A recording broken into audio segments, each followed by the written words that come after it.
Selamat malam, sejahtera, shalom Ibu Bapak, Saudara-saudara Jemaat GPIB Sejahtera di DKI Jakarta yang diberkati Tuhan. Salam sehat semua. Mari membaca Alkitab. Malam ini kita memasuki kitab Ester. Mari kita siapkan Alkitab kita berdoa. Bapa di sorga, kami mengucap syukur dan terima kasih. 1 minggu lamanya Tuhan sudah mengantar kami dan kini kami berada di akhir pekan ini. Kami akan bersyukur dan memuliakan nama-Mu. Kami merasakan pemeliharaan Tuhan sampai akhir pekan ini. Terima kasih Tuhan. Saatnya kami akan membaca Alkitab sebelum tidur malam kami. Berikan kami kekuatan Roh Kudus-Mu sehingga kami dikuatkan dalam pembacaan Alkitab dan kami fokus dalam pembacaan firman Tuhan. Kami serahkan diri kami dalam kuasa Tuhan Yesus Kristus yang adalah firman yang hidup. Kami berdoa. Amin. Kitab Ester pasalnya yang pertama.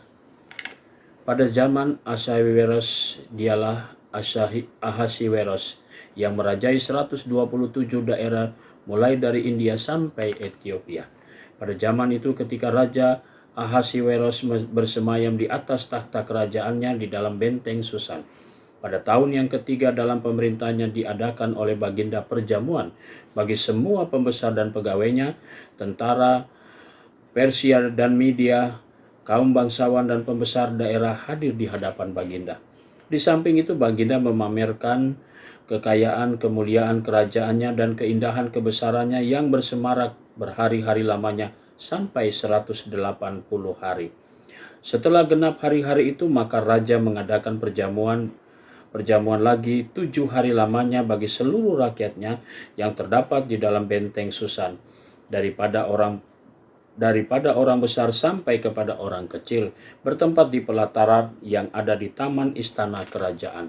Di situ tirai-mirai daripada kain lenan, mori halus dan kain ungu tua yang terikat dengan tali lenan halus dan ungu muda bergantung pada tombol-tombol perak di tiang-tiang marmar putih, sedang katil emas dan perak ditempatkan di atas lantai bualam marmar putih, gewang, dan pelinggang.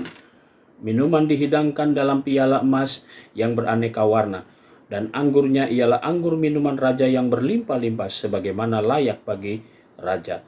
Adapun aturan minum ialah tiadai dengan paksa, karena beginilah disyaratkan raja kepada semua bentara dalam supaya mereka berbuat menurut keinginan tiap-tiap orang. Juga Wasti, sang ratu, mengadakan perjamuan bagi semua perempuan di dalam istana Raja Ahasiweros. Pada hari yang ketujuh ketika raja riang gembira hatinya karena minum anggur, bertitahlah Baginda kepada Mehuman, Bista, Harbona, Bikta, Abakta, Setar, dan Karkas, yakni ketujuh sida-sida yang bertugas di hadapan Raja Ahasiweros, supaya mereka membawa Wasti sang ratu dengan memakai mahkota kerajaan menghadap raja untuk memperlihatkan kecantikannya kepada sekalian rakyat dan pembesar-pembesar, karena sang ratu sangat elok rupanya. Tetapi Ratu Wasti menolak untuk menghadap menurut titah raja yang disampaikan oleh sida-sida itu, sehingga sangat geramlah raja dan berapi-apilah murkanya. Maka bertanyalah raja kepada orang-orang arif bijaksana, orang-orang yang mengetahui kebiasaan zaman, karena demikianlah biasanya masalah-masalah raja dikemukakan pada para ahli undang-undang dan hukum. Adapun yang terdekat kepada Baginda ialah Karsena, Setar, Atmata, Tarsis, Meres, Marsena, dan Memukam, ketujuh pembesar Persia dan Media yang boleh memandang wajah raja dan mempunyai kedudukan yang tinggi di dalam kerajaan. Tanya raja, apakah yang harus diperbuat atas Ratu Wasti menurut undang-undang karena tidak dilakukannya titah Raja Ahasiweros yang disampaikan oleh sida-sida? Maka sembah Memukan di hadapan raja dan para pembesar itu, pasti sang ratu bukan bersalah kepada raja saja, melainkan juga kepada semua pembesar dan segala bangsa yang di dalam segala daerah Raja Ahasiweros. karena kelakuan sang ratu itu akan merata kepada semua perempuan, sehingga mereka tidak menghiraukan suaminya. Apabila diceritakan orang, Raja Ahasiweros menitahkan supaya Wasti sang ratu dibawa menghadap kepadanya, tetapi ia tidak mau datang. Pada hari itu juga istri para pembesar raja di Persia dan Media yang mendengar tentang kelakuan sang ratu akan berbicara tentang hal itu kepada suaminya, sehingga berlarut-larutlah penghinaan dan kegusaran. Jikalau baik pada pemandangan raja, hendaklah dikeluarkan suatu titah kerajaan dari hadapan baginda dan dituliskan di dalam undang-undang Persia dan Media, sehingga tidak dapat dicabut kembali, bahwa Wasti dilarang menghadap Ahasiweros, dan bahwa raja akan mengaruniakan kedudukannya sebagai ratu kepada orang lain yang lebih baik daripadanya. Bila keputusan yang diambil raja kedengaran di seluruh kerajaannya, alangkah besarnya kerajaan itu, maka semua perempuan akan memberi hormat kepada suami mereka daripada orang besar sampai kepada orang kecil. Usul itu dipandang baik oleh raja serta para pembesar, jadi bertindaklah raja sesuai dengan usul memukan itu.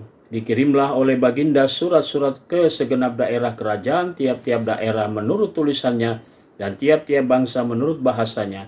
Bunyinya, setiap laki-laki harus menjadi kepala dalam rumah tangganya dan berbicara menurut bahasa bangsanya.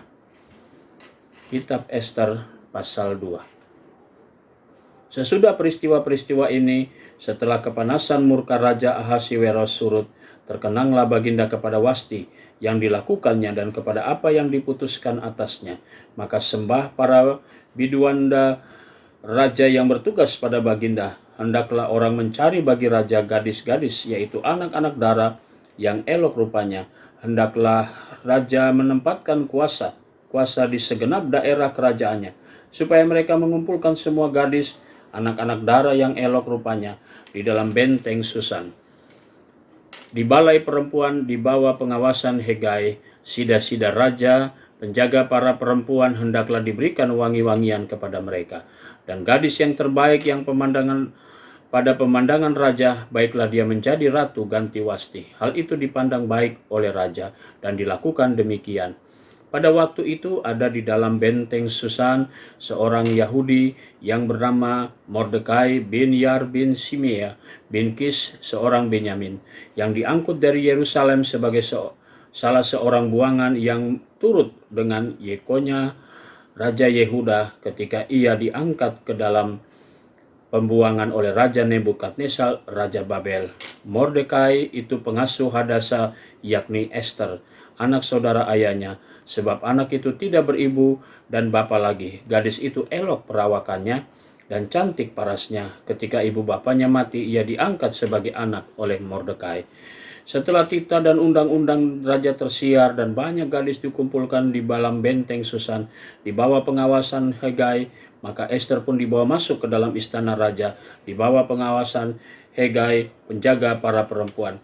Maka gadis itu sangat baik pada pemandangannya dan menimbulkan kasih sayangnya, sehingga Hegai segera memberikan wangi-wangian dan pelabur kepadanya, dan juga 7 orang dayang-dayang yang terpilih dari istana raja. Kemudian memindahkan dia dengan dayang-dayangnya ke bagian yang terbaik di dalam balai perempuan.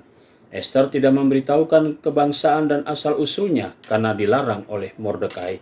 Tiap-tiap hari berjalan-jalanlah Mordekai di depan pelataran balai perempuan itu untuk mengetahui bagaimana keadaan Ester, apa yang akan berlaku atasnya. Tiap-tiap kali seorang gadis mendapat giliran untuk masuk menghadap Raja Ahasiweros, dan sebelum ia dirawat menurut peraturan bagi para perempuan selama 12 bulan, sebab seluruh waktu itu digunakan untuk pemakaian wangi-wangian, 6 bulan dan memakai minyak mur, dan 6 bulan lagi untuk memakai minyak kasai serta lain-lain wangi-wangian perempuan. Lalu gadis itu masuk menghadap raja, dan segala apa yang diminta harus diberikan kepadanya untuk dibawa masuk dari balai perempuan ke dalam istana raja. Pada waktu petang ia masuk, dan pada waktu pagi ia kembali, tetapi sekali ini ke dalam balai perempuan yang kedua di bawah pengawasan Saasgas, sida-sida raja, penjaga para gundik.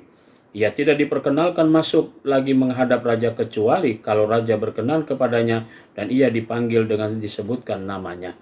Ketika Ester, anak Abihail, yakni saudara ayah Mordekai, yang mengangkat Ester sebagai anak, mendapat giliran untuk masuk menghadap raja, maka ia menghendaki sesuatu apapun selain daripada yang dianjurkan oleh Hegai, sida-sida raja, penjaga perempuan. Maka Ester dapat menimbulkan kasih sayang pada semua orang yang melihat dia. Demikianlah Ester dibawa masuk menghadap Raja Ahasiweros ke dalam istananya pada bulan yang ke-10, yakni bulan Tebet, pada tahun yang ke-7 dalam pemerintahan Baginda. Maka Ester dikasihi Baginda lebih daripada semua perempuan lain, dan ia beroleh sayang dan kasih Baginda lebih daripada semua anak darah lain, sehingga Baginda mengenakan mahkota kerajaan ke atas kepalanya dan mengangkat dia menjadi ratu ganti Wasti. Kemudian diadakanlah Baginda suatu perjamuan bagi semua pembesar dan pegawainya, yakni perjamuan karena Ester, dan Baginda menitahkan kebebasan pajak bagi daerah-daerah serta mengaruniakan anugerah sebagaimana layak bagi raja. Selama anak-anak darah dikumpulkan untuk kedua kalinya, Mordekai duduk di pintu gerbang istana raja. Adapun Ester tidak memberitahukan asal-usul dan kebangsaannya seperti diperintahkan kepadanya oleh Mordekai. Sebab Ester tetap berbuat menurut perkataan Mordekai seperti pada waktu ia masih asuhannya. Pada waktu itu ketika Mordekai duduk di pintu gerbang istana raja, sakit hatilah Bigtan dan Teres, dua orang sida-sida raja yang termasuk golongan penjaga pintu. Lalu berikhtiarlah mereka untuk membunuh Raja Ahasiweros. Tetapi perkara itu dapat diketahui oleh Mordekai. Lalu diberitahukannya kepada Ester sang ratu, dan Ester mempersembahkannya kepada raja atas nama Mordekai. Perkara itu diperiksa ternyata benar, maka kedua orang itu disulahkan pada tiang, dan peristiwa itu dituliskan di dalam kitab sejarah di hadapan raja. Mari kita satu dalam doa. Kami mengucap syukur atas semua penyertaan Tuhan. Malam menjadi bagian bagi kami untuk kami memasuki istirahat malam kami. Tuhan, Engkau melindungi kami, Engkau menjaga kami, sehingga kami semua dapat tidur dengan baik di malam hari ini. Ketika kami bangun pagi, kami mendapatkan kembali kekuatan untuk kami bersama-sama dengan umat-Mu beribadah di hari yang sudah Tuhan kuduskan sebagai sabat dalam hidup kami. Terima kasih Tuhan. Kami berdoa untuk jemaat GPB sejahtera tiap keluarga, tiap pribadi. Inilah doa syukur dan permohonan kami. Semuanya kami naikkan dalam nama Yesus Kristus, Tuhan dan Juru Selamat kami yang hidup. Amin. Selamat malam, selamat beristirahat. Tuhan memberkati saudara.